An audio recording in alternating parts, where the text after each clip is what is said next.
Donc la question qu'on m'a posée, c'est comment est-ce qu'on fait pour faire quelque chose de construit en Europe en partant de l'angle énergétique. Donc je vais faire, comme on fait d'habitude, les devoirs de philo, parce que je crois que même dans cet établissement, on fait de la philo aussi, enfin en tout cas on en a fait avant de rentrer. Donc on va essayer de dérouler le problème en petits morceaux. Le premier petit morceau, alors je suis infiniment désolé pour les quelques têtes connues que je reconnais dans cette salle, donc vous pouvez regarder votre smartphone pendant ce temps-là, vous allez entendre un truc que vous connaissez par cœur. C'est juste, mais s'il y a une personne dans cette salle à qui j'apprends quelque chose, c'est quand même pas perdu mon temps, c'est de vous rappeler ce dont on parle quand on parle d'énergie. Je vous rappelle, et donc dans ce temple de l'enseignement scientifique, ça ne devrait pas vous étonner, que l'énergie, c'est par définition ce qui quantifie le changement d'état d'un système. D'accord ? Donc quand on parle d'énergie, on parle de transformation du monde physique qui nous entoure. On n'a pas parlé d'argent. Très souvent, évidemment, quand on parle d'énergie dans un débat, les gens pensent à leur facture, et on n'a absolument pas parlé de nucléaire contre éolien. On a parlé d'une notion qui est, dans le monde physique, la quantification de la transformation. Quand on dit que les gens utilisent de l'énergie, en fait, c'est un terme impropre. Ça veut dire qu'ils ont maîtrisé un processus de transformation. C'est ça que ça veut dire. Hein. Donc, utiliser de l'énergie, c'est maîtriser un processus de transformation. Ça ne veut rien dire d'autre. Vous savez que l'énergie est régie par un certain nombre de lois physiques que vous ne changez pas par un vote à l'Assemblée nationale. C'est ce qui les rend particulièrement désagréables aux yeux des politiques qui essayent périodiquement de demander à leur administration de violer les lois de l'énergie. L'administration a du mal à y arriver. Donc une partie devient neurasthénique, une autre part en dépression et la troisième fout le camp dans le privé. Ne rigolez pas, c'est à peu près ce qu'on observe aujourd'hui dans un certain nombre d'administrations. Et j'ai des témoignages de première main, tiens je vais vous raconter un truc que je raconte pas d'habitude, venant d'EDF ou de RTE, de gens qui me disent qu'on les empêche d'exprimer des faits avérés parce que c'est contraire à la ligne politique du moment. Voilà, il faut savoir que ça existe dans notre pays au moment où je vous parle. Hein. Donc, à cause d'une des lois qui régit la question énergétique, qui est la loi de conservation, tout ce que les hommes peuvent faire, c'est d'exploiter à leur profit une énergie qui sort de l'environnement. Voilà, on ne sait rien faire d'autre que d'exploiter à notre profit une énergie qui sort de l'environnement. Alors historiquement, la seule énergie sortie de l'environnement qu'on a exploitée, c'était des trucs qui se mangeaient, et la seule conversion qu'on était capable d'opérer, c'était celle qu'on faisait dans notre propre organisme, avec beaucoup de chaleur renouvelable, très sympathique, un peu de mouvement renouvelable, très sympathique, un peu de mots croisés de temps en temps, mais voilà, donc c'est notre propre corps qu'on met en mouvement avec de l'énergie extraite de l'environnement, qui est de l'énergie contenue dans les trucs qu'on mange. Et puis les ingénieurs géniaux issus de cette école, et d'autres, moins intéressantes, ont, au fil du temps, mis au point d'autres convertisseurs énergétiques qui avaient le grand intérêt de ne pas nous faire concurrence sur la nourriture et de pouvoir manger de l'énergie qui venait d'ailleurs, en particulier du sous-sol. Donc du sous-sol, c'est bien, parce que ça ne nous fait pas concurrence sur la nourriture, et d'avoir la capacité de convertir l'énergie avec des ordres de grandeur qui nous étaient totalement inaccessibles. Hein, c'est ça les machines. Et donc, en pratique aujourd'hui, parce que, vous allez le voir dans pas longtemps, l'énergie des machines dépasse de quelques ordres de grandeur l'énergie consommée par les hommes, eh bien, aujourd'hui, en pratique, comprenez qu'à chaque fois qu'on vous dit qu'on consomme plus d'énergie, il faut entendre qu'on utilise plus de machines. Et inversement, que quand on vous dit qu'on va faire des économies d'énergie, ça veut dire qu'on va faire des économies de machines. Voilà. Au premier ordre, c'est à peu près de ça dont on est en train de parler. Alors, aujourd'hui, on a coutume de dire qu'on a un problème avec les énergies fossiles. Je vais quand même très rapidement rappeler qu'en 2 siècles, on s'est ingénié à faire l'exact inverse à chaque fois qu'on a pu. Hein. On avait de la marine renouvelable, la voici, on est passé à de la marine pas renouvelable parce qu'on a trouvé que ça marchait mieux. On avait du transport renouvelable, on est passé au transport pas renouvelable parce qu'on a trouvé que ça marchait mieux. On avait de l'agriculture renouvelable, on est passé à l'agriculture pas renouvelable parce qu'on trouvait que ça marchait mieux, etc., etc. Donc d'une manière générale, on a passé notre temps ces 2 derniers siècles, à passer d'une énergie renouvelable qui était absolument merveilleuse, puisqu'elle est renouvelable, donc qu'elle doit être merveilleuse, à une énergie fossile tout à fait diabolique. Alors en fait, si on a fait ça, il y a une raison physique, et je vais reprendre un petit calcul d'ordre de grandeur que certains d'entre vous connaissent. Si vous mettez en mouvement l'air de cette pièce, qui au premier ordre est à peu près le volume d'un cube de 10 mètres de côté, à une vitesse de 45 nœuds et que vous faites passer ça dans une éolienne, vous allez récupérer à l'arrivée la même quantité d'énergie que ce que vous avez dans 3 millilitres de pétrole. Ça ne fait pas beaucoup, 3 millilitres de pétrole. C'est une autre manière de dire que l'énergie renouvelable qui est à gauche, la collecter dans l'environnement, la concentrer et la rendre disponible à la demande, par exemple en broyant des grains pour en faire de la farine, ça c'est de l'énergie disponible à la demande, la farine, à vous manger quand vous avez faim, eh bien c'est quelque chose qui est considérablement plus compliqué que d'aller faire un trou là où il y a du pétrole et de faire sortir le pétrole. Et comme c'est plus compliqué, ça demande plus de bonhommes pour être mis en œuvre. Et comme l'argent ne paye que des hommes, c'est ça le propre du système économique, c'est que la monnaie ne paye que des hommes, ça ne paye pas la nature, ça paye que des hommes, eh bien, à gauche, ça va coûter beaucoup plus cher qu'à droite, parce qu'il faut mettre en jeu beaucoup plus de paires de bras, et beaucoup plus de paires de jambes, et beaucoup plus de cervelle aujourd'hui, pour extraire la même quantité de kilowattheures de l'environnement. Sortie d'une éolienne aujourd'hui, le kilowattheure vous coûte quelques centimes, alors aujourd'hui, dans les meilleures conditions possibles, etc., dans des pays où la manœuvre est pas chère, on descend à 4, mais peu importe, ou 3, ça reste toujours 10 fois plus cher que le kilowattheure de pétrole sorti de terre que vous avez à droite et qui, lui, possède déjà sa fonction de stock, alors qu'à gauche, pour le moment, le train avance quand il y a du vent. Et quand les cheminots ne sont pas en grève. Mais, oui, voilà, il faut aussi des bonhommes. Vous avez donc à gauche quelque chose qui n'est pas encore stocké, qui vaut 6 à 8 centimes dans les pays occidentaux. À droite, quelque chose qui est déjà stocké et qui vaut 0,3 centimes. Donc en fait, la raison pour laquelle on est passé de l'énergie renouvelable à l'énergie fossile, c'est parce que pour considérablement moins de travail humain, vous pouvez générer considérablement plus de flux physiques. Et donc transformer toutes les ressources qui vous intéressent en d'autres trucs qui vous intéressent encore plus. Donc transformer du minerai de fer en fourchette, parce que c'est plus pratique de manger des œufs sans faire des taches sur la cravate avec une fourchette qu'avec du minerai de fer. Transformer du fil en chaussettes, parce que ça, voilà, etc. Donc c'est exactement ça qu'on a cherché à faire depuis 2 siècles. Et cette énergie met donc en œuvre des machines qui sont vachement plus puissantes que nous. Nous, en fait, quand vous regardez l'effort qu'on est capable de faire, c'est quelques dizaines de watts, une centaine de watts. Quelqu'un qui monte sur le Mont Blanc, par exemple, dans la journée, 4000 mètres de dénivelé, vous faites E égale mgh, vous vous rendez compte, c'est 1 kWh d'énergie. Donc s'il met 10 heures pour faire ça, 100 watts. Pas terrible, hein. Bon. Là, vous voyez, vous prenez le premier tracteur venu, c'est quelques dizaines de kilowatts, vous prenez le premier engin de travaux publics venu, c'est quelques milliers de paires de bras, donc les 500 000 logements qu'on rêve de construire aujourd'hui, avec juste des pelles, des pioches et des gens qui taillent la pierre avec des pics, vous oubliez. Voilà. Pour faire le cornichon en Barésie à la Défense, la tour des Deux, il a fallu 6 mois. Bah, attendez, il faut psychanalyser l'architecte qui a fait ça, hein, non? T'es pas d'accord? Je suis désolé, il faut psychanalyser l'architecte qui a fait ça. Bah, c'est un cornichon en Barésie. Tu l'as déjà vu, cette tour? Désolé, c'est une grosse résille, c'est un cornichon en Barésie. Bon. Il a fallu 6 mois ou 8 mois, je ne sais pas.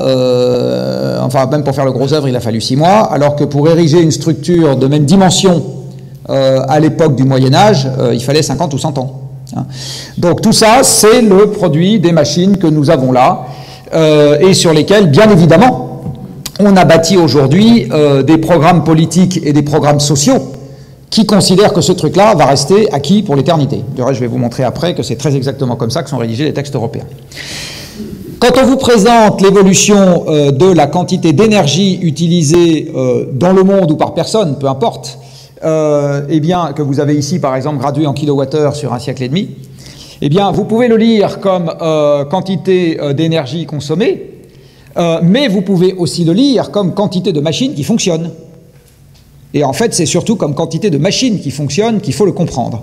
Alors, sachant, avec le type qui grimpe sur le Mont Blanc, là, tout à l'heure, je vous ai dit 1 kWh en une journée, mais c'est le maximum de ce que vous pouvez faire. En fait, un corps humain, il peut fournir quelques dizaines de kilowattheures d'énergie mécanique dans une année. Hein. Ce qui veut dire que l'énergie utilisée par les hommes aujourd'hui représente... En fait, ça signifie que chaque personne a à sa disposition un parc de machines qui est 200 fois plus puissant que son propre corps. C'est ça que ça signifie. Hein. Donc, utiliser de l'énergie, en fait, c'est avoir créé de toutes pièces une exoplanète de 1400 milliards de bonshommes qui pédalent en permanence et qui nous fournissent l'énergie mécanique correspondante. C'est ça, utiliser de l'énergie. C'est ça que ça veut dire. Hein. Et ce qu'il faut en fait comprendre, quand vous voyez cette courbe, hein, c'est pas consommation d'énergie, c'est quantité de machines en service. Alors en fait, c'est encore plus rapide que ça sur la quantité de machines en service, parce que l'efficacité unitaire d'une machine a par ailleurs augmenté au cours du temps. Alors là aussi, vous avez des limites absolues. Hein. Tout à l'heure, on a rappelé qu'il fallait une source chaude, une source froide.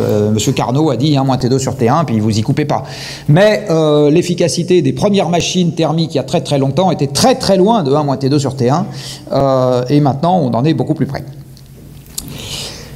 Ceci allant avec cela, quand vous transformez l'environnement dans le cadre d'une activité productive, Donc vous prenez les sociétés dans lesquelles Geneviève a travaillé, parce qu'elle a travaillé dans le grand capital avant de découvrir qu'elle avait une âme. Voilà, mais tout arrive dans la vie, tout arrive. Bon. Dans le grand capital, coté en bourse, l'horreur absolue. Bon. Eh bien, quand dans ces sociétés, vous avez des processus de transformation. Donc pour prendre une société par exemple qui s'appelle Veolia au hasard, où Geneviève a travaillé, vous prenez des ressources de départ qui sont de l'eau disponible dans l'environnement, du minerai de fer disponible dans l'environnement, du pétrole disponible dans l'environnement, vous transformez tout ça en tuyaux en plastique, tuyaux en fonte et machines d'épuration de l'eau et vous amenez l'eau potable chez vous. Bon, c'est une transformation. Par ailleurs, Veolia vous envoie une facture. Cette facture est représentative d'une valeur ajoutée. Donc Veolia a ajouté de la valeur. En fait, ajouter de la valeur, c'est avoir payé des gens qui ont travaillé au sein de la société. C'est ça, avoir ajouté, puisque l'argent ne paye que des hommes. C'est ça. Et quand vous faites la totalité des valeurs ajoutées que vous avez dans un pays, vous obtenez ce fameux PIB qui aujourd'hui est devenu le Graal des économistes. Et ce que vous dit ce graphique, c'est une chose très simple. C'est que pour avoir plus de valeur ajoutée globale dans le monde, c'est-à-dire plus de PIB, eh bien, vous ne savez pas faire autrement dans notre monde de machines aujourd'hui que d'augmenter la quantité de machines qui fonctionnent et donc la quantité d'énergie que vous utilisez. Et l'augmentation sur la période, vous voyez, elle est quasi linéaire. Elle est quasi linéaire. Donc, moi, je suis pour le remplacement des modèles DGSE par des droites. Je pense qu'on ferait des économies budgétaires et qu'on dirait moins de conneries. Les deux à la fois, merveilleux.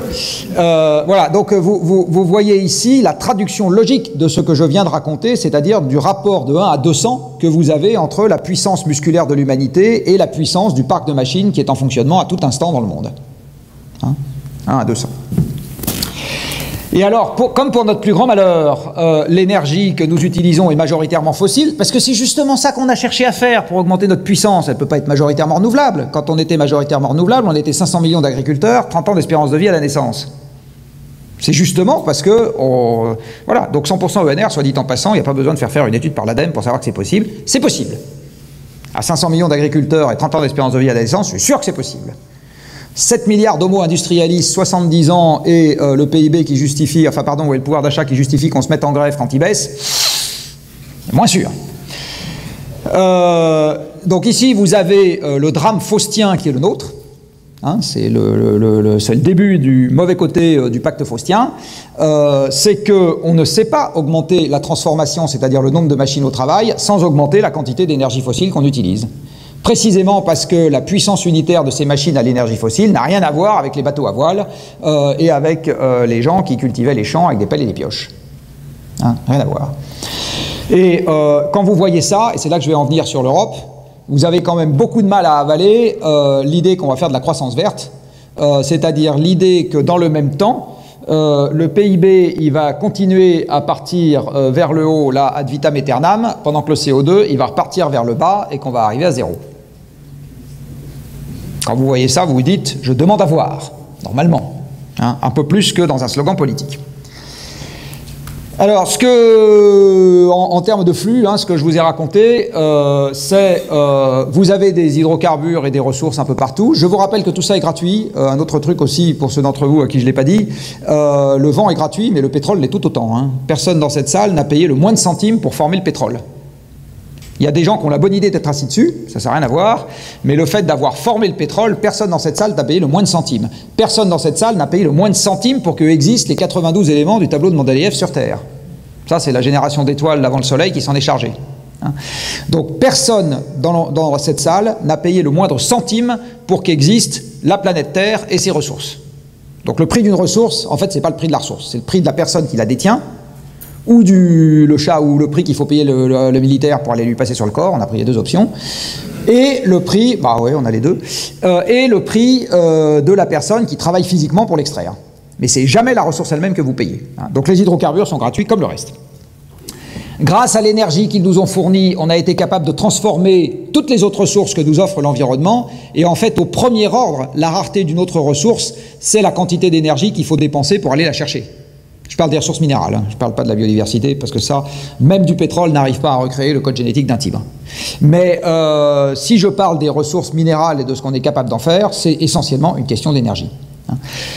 À ce moment, on est capable de faire tout ce qui nous environne. Et par ailleurs, on est capable d'augmenter la productivité du travail. Et en augmentant la productivité du travail, on est capable de libérer du temps pour des fonctions tertiaires. On est capable de mettre les gens en ville. On est capable d'allonger les études. On est capable de partir à la retraite plus tôt, d'avoir 6 semaines, 10 semaines à la SNCF et chez EDF, non j'ai rien dit, de congés payés, etc., etc. Voilà, tout ça, c'est le fruit de l'énergie abondante. Tout ça, c'est le fruit de l'énergie abondante, dont le prix est gratuit.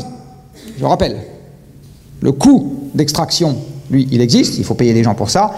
L'énergie elle-même ne vaut rien. Zéro. Voilà, et donc notre sacro-saint PIB, il est simplement une manière de compter la transformation, quand je vais de ce qu'il y a là et là, vers là.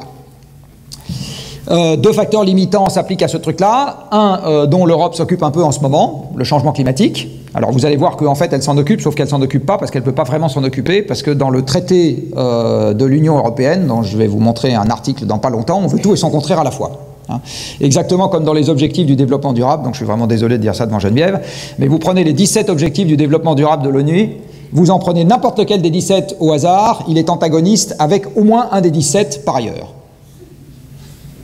D'accord? C'est au sens propre, le beurre, l'argent du beurre, est-ce que vous voulez du crémier ou de la crémière? C'est ça, les 17 objectifs du développement durable. Donc vous êtes sûr qu'on ne les obtiendra jamais. C'est ne pas avoir choisi. Donc c'est de rien faire. Et un problème dont l'Europe se contrefout, qui est la disponibilité des énergies fossiles. Alors je vais vous montrer dans pas longtemps qu'elle a tort de s'en contrefoutre parce que le problème est déjà à l'œuvre, mais je vous assure, pour avoir discuté avec un certain nombre de gens très très haut placés à la Direction générale de l'énergie de la Commission européenne, que la disponibilité future de l'énergie fossile est un non-sujet absolu, sauf éventuellement pour le gaz russe. Voilà, le gaz russe, ça nous turlupine un peu, le reste on s'en fout comme de l'an 40. Alors on a tort, parce qu'il se trouve que la quantité d'énergie disponible par personne dans le monde, elle commence déjà à donner des signes d'essoufflement, notamment à cause de ce qui se passe sur le pétrole, et vous allez voir que ça se traduit directement dans l'économie. Vous avez ici l'évolution de la quantité d'énergie disponible par personne dans le monde, donc ça c'est une moyenne mondiale. Vous voyez que depuis les chocs pétroliers, ça a arrêté d'augmenter significativement, et c'est depuis les chocs pétroliers qu'on commence à avoir dans les pays de l'OCDE du chômage, de la dette, etc. Donc il y a à l'évidence un rapport entre ceci et cela.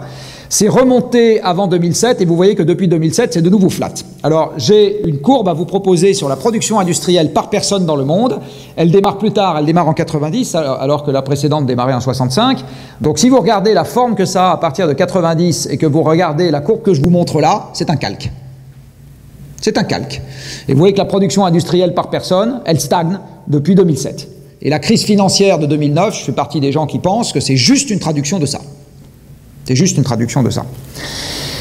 Regardez maintenant la quantité d'énergie disponible par personne dans l'Union européenne. Donc la quantité de machines au travail par personne dans l'Union européenne. Vous avez 2 temps sur cette courbe. Un arrêt de la croissance au moment des chocs pétroliers et un début de la décroissance après une longue période de stabilité en 2005. Donc 2005, en fait, c'est le 2e choc énergétique majeur connu par la civilisation occidentale. Le premier, c'était les chocs pétroliers, changement de dérivés brusque, arrêt de la croissance de l'énergie disponible par personne. 2e changement de dérivés brusque, 2006, pardon. 2006, c'est 2 ans avant Lehman Brothers. Donc c'est pas on consomme moins de pétrole parce que Lehman Brothers s'est cassé la gueule. C'est d'abord j'ai eu moins d'énergie, l'économie a ralenti et comme Lehman Brothers reposait sur une espèce de pyramide de Ponzi, puis Lehman Brothers s'est cassé la gueule. Hein, c'est dans l'autre sens. Pyramide de Ponzi dans un monde en croissance perpétuelle, on s'en fout, ça marche très bien. Pas de problème. Par contre la pyramide de Ponzi dans un monde sans croissance, ça marche pas. Et alors regardez en ce qui concerne le PIB par personne, et donc j'en arrive à l'Europe, en Europe. Au moment des 30 Glorieuses, donc avant les premiers chocs pétroliers, le PIB par personne augmente de 4% par an. Donc c'est l'époque à laquelle mes parents, en fait, la croissance leur donne leur maison, quasiment. Alors ça s'est traduit sous forme d'une inflation qui effaçait les taux d'intérêt, etc. Mais on leur a donné leur maison, quoi. Ils l'ont acheté, non mais voilà, on les augmentait de 5% ou 10% tous les ans. Enfin, en fait, on leur a donné leur maison. Au moment où l'énergie s'arrête de croître, alors il y a des gains d'efficacité résiduelle et puis il commence à y avoir une financiarisation de l'économie qui induit du PIB un peu artificiel. Donc ça, c'est ce qu'on appelle parfois les 30 piteuses. Et puis arrive la période post-2006 et là, vous voyez que le PIB par personne n'augmente quasiment plus. Les Portugais et les Espagnols rentrent dans l'Europe en 85-86. Donc ils rentrent au milieu de la période dite des 30 piteuses. Donc le PIB global, le gâteau global continue d'augmenter. Donc à ce moment, on peut leur vendre un marché qui est Nous, on va faire ça, pendant que vous allez faire ça encore plus vite. Parce que dans un univers en croissance, vous pouvez augmenter les ressources de tout le monde. Ça ne pose pas de problème. Par contre, une fois que l'univers devient stable, tout ce que les uns vont avoir, les autres ne l'ont plus. Dans un monde stable, les effets d'éviction sont légion. Vous ne pouvez pas bouger une oreille quelque part sans engendrer des effets d'éviction ailleurs. C'est impossible arithmétiquement. À ce moment, on fait rentrer les pays de l'Est. Alors, j'ai rien contre les pays de l'Est, une partie de ma famille est roumaine d'origine. Mais on fait rentrer les pays de l'Est, et puis on leur dit, en gros, on va rejouer le coup des Espagnols et des Portugais, avec nos problèmes. Donc nous, on va continuer à faire ça, pendant que vous allez faire ça. Pas de pot, le gâteau global devient stable. Alors qu'est-ce qui se passe? Il se passe que tout ce que les gens de l'Est vont avoir comme ça, les gens de l'Ouest vont l'avoir comme ça. En pratique, ça se matérialise de deux manières. L'usine Renault qui était en France part en Roumanie, et le plombier qui était en Pologne part à Londres. Et puis un jour, on demande aux Anglais, est-ce que ça vous plaît? Ils disent non. Ils n'ont pas réfléchi, est-ce que le déficit commercial... Non, non, non. On leur a dit, est-ce que vous êtes content avec la manière dont les choses se passent grâce à la libre circulation des personnes de la... Non, on n'est pas content. Puis voilà, Brexit. Soit dit en passant, c'est exactement le même processus aux États-Unis. Voilà la quantité d'énergie disponible par personne aux États-Unis. Vous reconnaissez les mêmes deux temps, choc pétrolier et 2005, et les mêmes trois temps sur le PIB par personne, et le même type de réponse au niveau de l'électorat. Alors ça vous fait marrer? Moi, ça ne me fait pas marrer du tout. Parce que je pense que l'Europe aujourd'hui est aveugle sur les causes profondes de ce qui est en train de se passer. Et quand vous êtes aveugle sur les causes profondes de ce qui est en train de se passer, la probabilité que vous trouviez une réponse adaptée à la situation est nulle. Donc on va continuer à s'occuper de conneries qui vont soit ne pas traiter le problème, soit l'aggraver. C'est ça qu'on va continuer à faire. Alors voilà un premier sujet, par exemple, sur lequel l'Europe est aveugle. Vous avez ici l'évolution de la quantité totale d'énergie, donc je le redis, de machines, disponible dans l'Union depuis 1965. Alors vous voyez, pour ceux d'entre vous à qui ce mot ne fait pas peur, une courbe qui offre une superbe concavité. Superbe concavité. La quasi-totalité des économistes vous disent non, non, mais regardez, on tire un trait, là, puis vous voyez bien, ça va repartir, faites-moi confiance, je vais tourner les potards dans les bons sens, il faut libéraliser le marché du travail, abaisser les tarifs douaniers, je sais pas quoi, ou les monter au contraire, défendre ou mettre du bœuf aux hormones, ou au contraire l'enlever, enfin je sais pas, bon, bref, puis ça repart. Bon. Et moi je dis ouais, sauf que si vous prolongez non pas la dérivée, mais la dérivée seconde, vous obtenez la courbe du bas, là. C'est pas du tout la même gueule. À titre personnel, je parie plus facilement, pour des raisons géologiques, que je suis capable d'expliquer, sur quelque chose qui se rapproche de la courbe du bas que sur quelque chose qui se rapproche de la courbe du haut. Donc mon pari, c'est qu'à partir de maintenant, il faut gérer une Europe sans croissance. Et non seulement sans croissance, mais en contraction. Alors ça vous renverse tout. Est-ce que vous continuez à mettre des allocs pour que les gens fassent plein d'enfants dans un monde en contraction? Peut-être pas une très bonne idée. Est-ce que vous dites que... Non mais plein de sujets, plein de sujets. Je le redis, dans un monde sans croissance, les effets d'éviction sont légion. Vous ne pouvez pas bouger une oreille sans qu'ailleurs, il y ait quelqu'un qui souffre. C'est impossible, arithmétiquement. Voilà, alors on est là à cause de lui, je le rappelle. Il avait dit que les volumes n'étaient pas dans les prix. Voilà. Et du coup, on a un tout petit sujet. Parce que l'Union, elle raisonne prix. Alors, elle a un article 1, enfin exactement l'alinéa 1 de l'article 3, qui dit un truc auquel je souscris parfaitement. Elle dit l'Union est là pour préserver la paix. Pour préserver la paix, c'est parfait.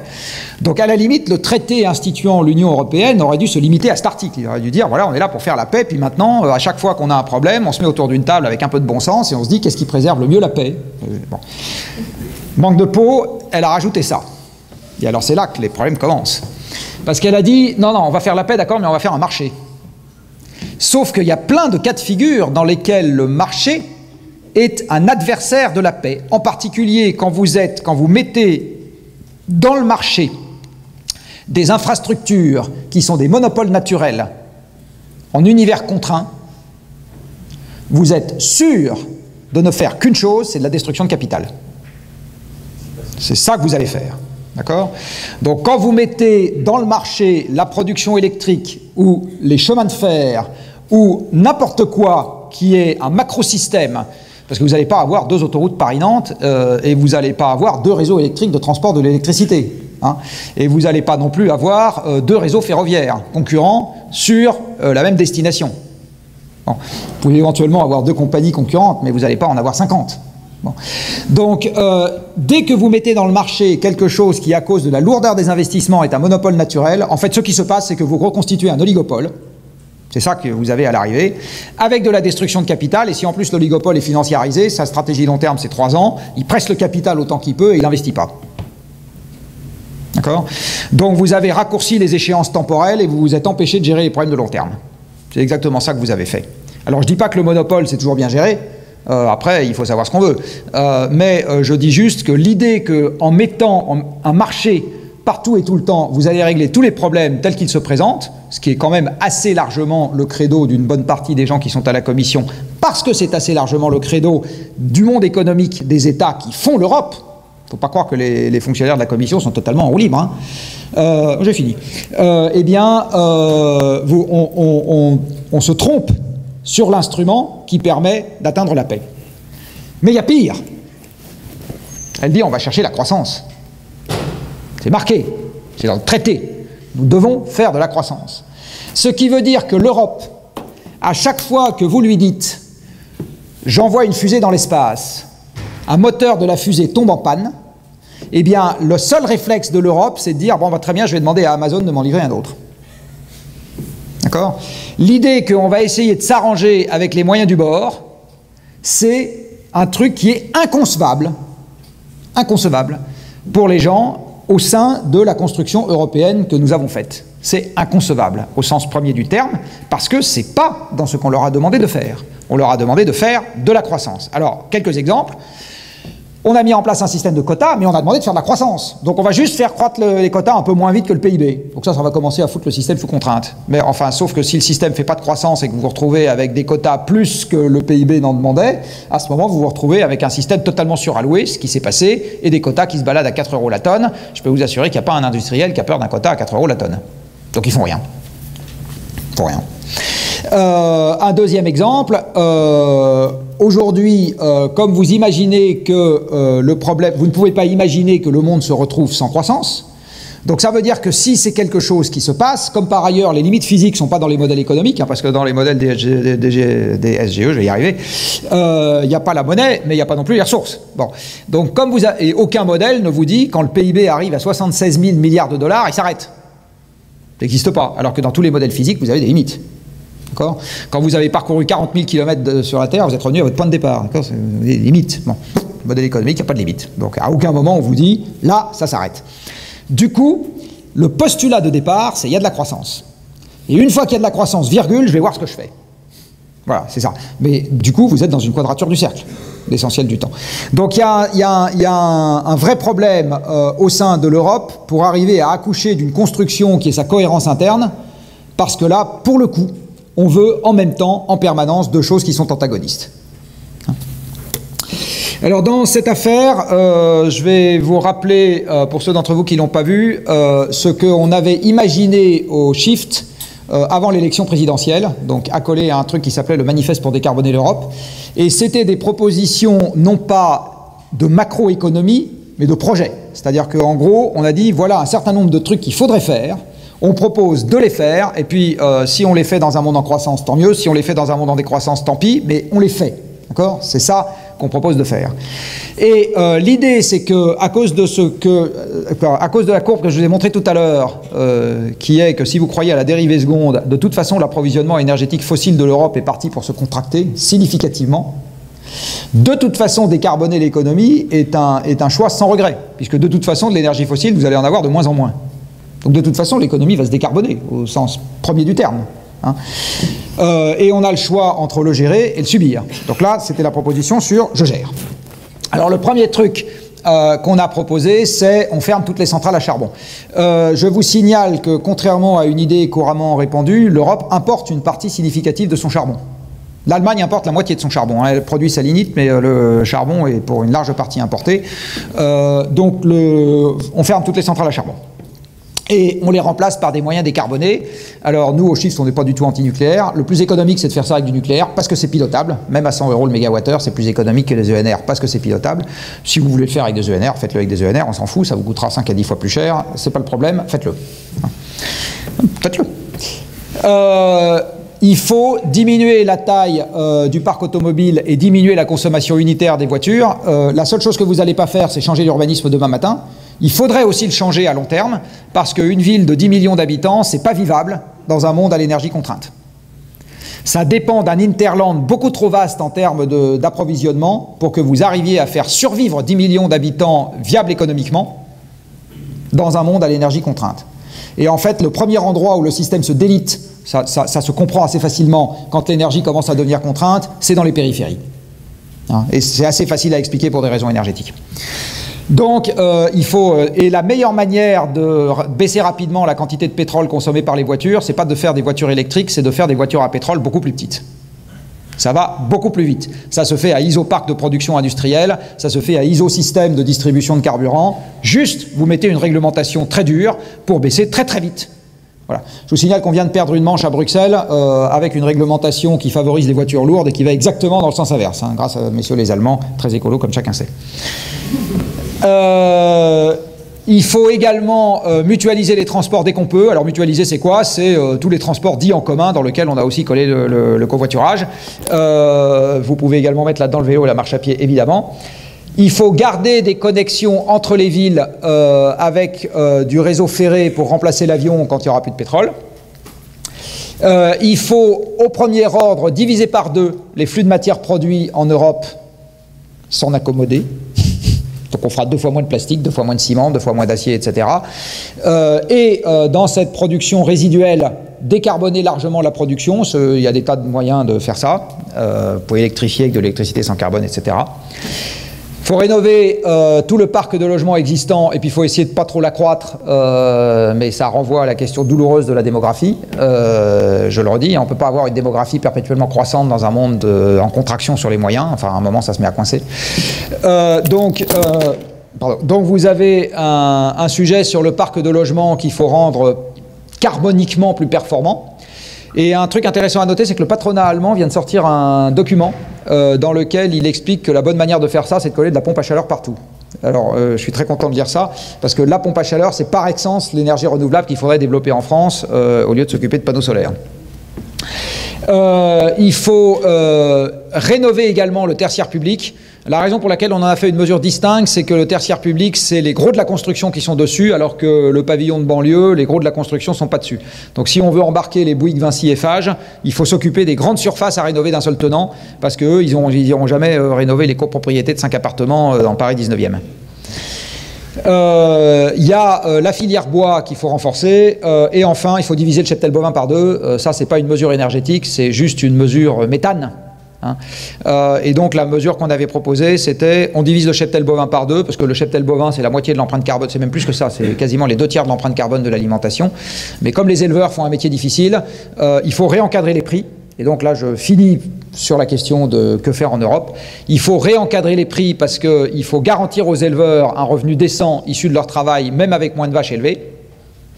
Et ça, vous n'y arrivez pas avec des prix de marché. Si vous laissez le marché faire ce qu'il veut, vous n'y arrivez pas.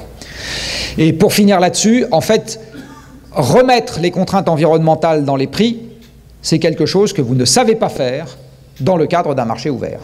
Parce que dans le cadre d'un marché ouvert, tout le monde est en compétition avec tout le monde, et donc celui qui paye pour une externalité est défavorisé par celui qui ne paye pas pour l'externalité. Donc tant que vous avez un marché ouvert, vous êtes incapable de faire payer les agents économiques pour les externalités. Vous ne pouvez pas. La seule manière de faire ça, c'est de remettre des forces de frottement, donc c'est de partiellement fermer, c'est de partiellement encadrer, etc. Donc c'est une forme de planification, finalement. Et je vais finir par là, à l'époque contrainte, quand le monde était stable, il y a un millénaire, eh bien, à cette époque-là, la liberté partout et tout le temps n'existait pas. Il y avait plein de systèmes qui étaient extrêmement férocement encadrés, parce que c'était la façon de les rendre durables à l'époque. Donc si aujourd'hui on veut basculer vers quelque chose d'un peu plus durable, nécessairement ça ira avec quelque chose d'un peu plus encadré. Voilà, je ne dis pas qu'il faut faire n'importe quoi, n'importe comment de manière autoritaire tout le temps, c'est ça que je suis en train de dire. Je suis en train de dire que sans encadrement, les trucs ne marchent pas. Voilà, et je crois que j'ai terminé. Oui, absolument.